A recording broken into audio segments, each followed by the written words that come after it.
Halo, selamat siang. Sekarang saya mau membahas tentang sumber hukum di Indonesia. Perkenalkan, nama saya Alvan Daniel Fiandro Wajong dengan nomor NPM 203 50 725. Saya Alvin Daniel Fiandri Wayong dengan NPM 203 50 726. Yang pertama yang saya bahas adalah bab 1, pendahuluan. Sistem hukum Indonesia merupakan perpaduan beberapa sistem hukum. Sistem hukum Indonesia merupakan perpaduan dari hukum agama, hukum adat, dan hukum negara Eropa, terutama Belanda sebagai bangsa pernah menjajah Indonesia. Belanda berada di Indonesia sekitar 3,5 abad lamanya, maka tidak heran apabila banyak peradaban yang mereka yang diwariskan termasuk sistem hukum. Bangsa Indonesia sebelumnya juga merupakan bangsa yang telah memiliki budaya atau adat yang sangat kaya.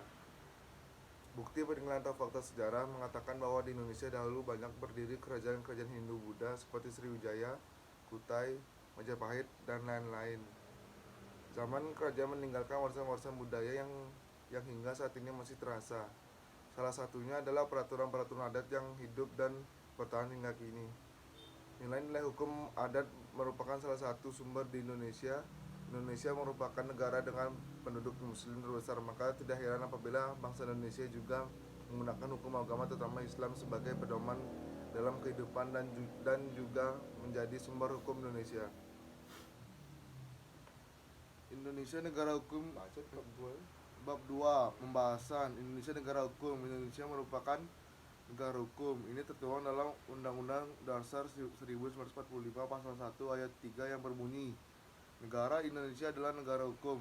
Negara hukum yang dianut Indonesia adalah negara hukum yang senantiasa mempertimbangkan segala tindakan pada dua landasan, yakni dari segi kegunaan atau tujuannya dan dari segi landasan hukumnya.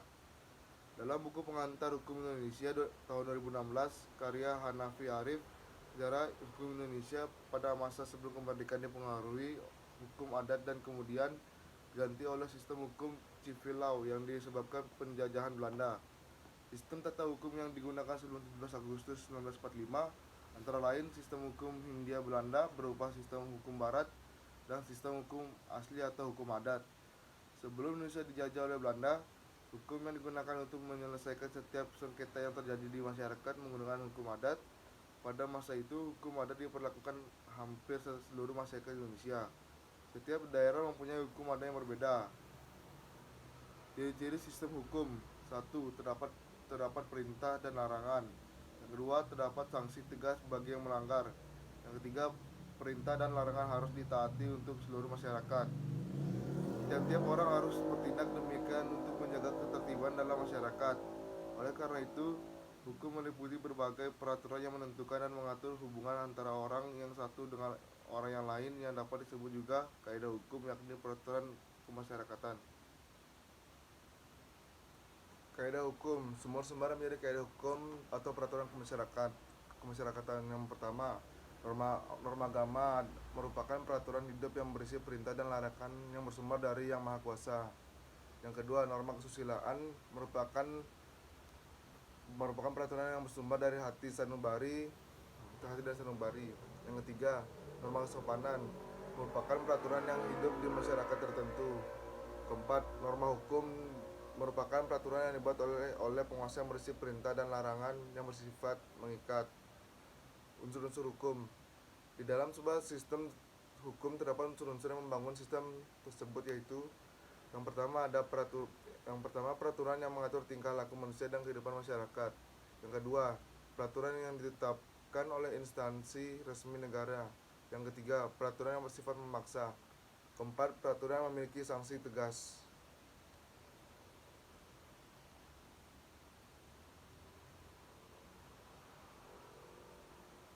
Sifat hukum. Agar peraturan hidup kemasyarakatan negara benar-benar dipatuhi dan ditaati sehingga menjadi kaidah hukum.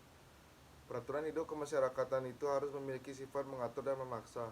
Bersifat memaksa agar orang menaati tata tertib dalam masyarakat serta memberikan sanksi yang tegas berupa hukuman terhadap siapa yang tidak mau patuh menaatinya.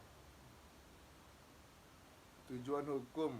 Hukum bertujuan menjamin adanya kepastian hukum dalam masyarakat dan hukum harus pula bersendikan pada keadilannya, yaitu asas-asas keadilan dari masyarakat itu. Sementara itu, para ahli hukum memberikan tujuan hukum menurut sudut pandangnya masing-masing. Satu, Profesor Subekti, sarjana hukum, itu mengerti pada tujuan negara yang dalam pokoknya ialah mendatangkan kemakmuran dan kebahagiaan pada rakyatnya. Profesor Mr.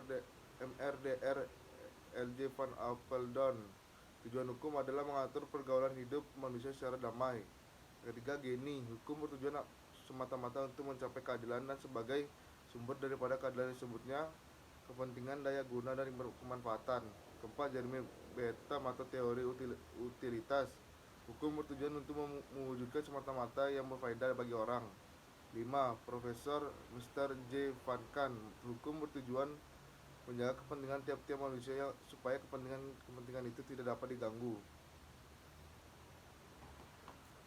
Berdasarkan pada beberapa tujuan hukum yang dikemukakan para ahli di atas, dapat disimpulkan bahwa tujuan hukum itu memiliki dua hal, yaitu yang pertama untuk mewujudkan keadilan, yang kedua semata-mata untuk mencari faedah atau manfaat. Selain tujuan hukum, ada juga tugas hukum, yaitu yang pertama menjamin adanya kepastian hukum, kedua menjamin keadilan, kebenaran, ketentraman, dan perdamaian. Tiga, menjaga jangan sampai terjadi perbuatan main hakim sendiri dalam pergaulan masyarakat. Sumber hukum ialah segala apa saja menimbulkan aturan-aturan yang mempunyai kekuatan yang bersifat memaksa, yakni aturan-aturan yang jika dilanggar mengakibatkan sanksi yang tegas dan nyata.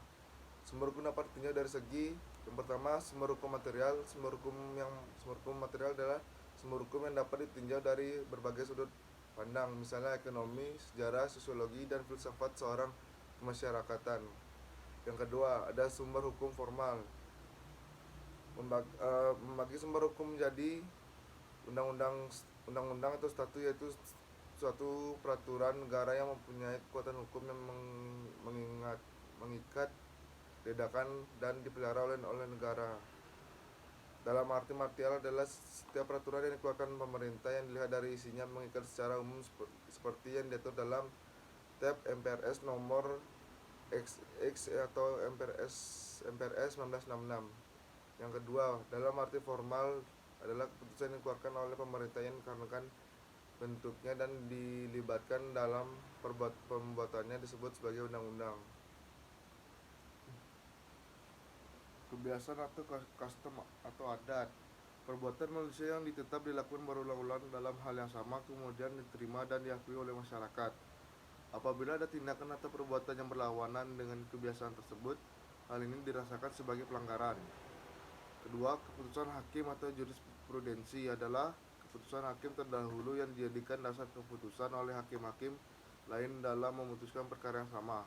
Ketiga, traktat atau treaty atau perjanjian yang mengikat warga negara dari negara yang bersangkutan.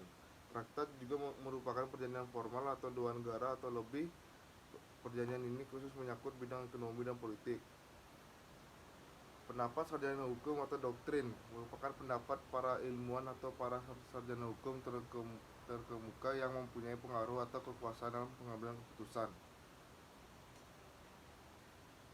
Bab 3, bentuk. Simpulannya, hukum adalah sekumpulan peraturan yang terdiri dari perintah dan larangan yang bersifat memaksa dan mengikat dengan disertai sanksi bagi pelanggarannya, yang bertujuan untuk mengatur ketentraman dan ketertiban dalam masyarakat.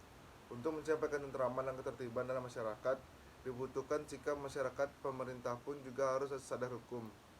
Maka tercapailah ketentraman dan ketertiban itu untuk mengantisipasi berbagai pelanggaran hukum yang terjadi.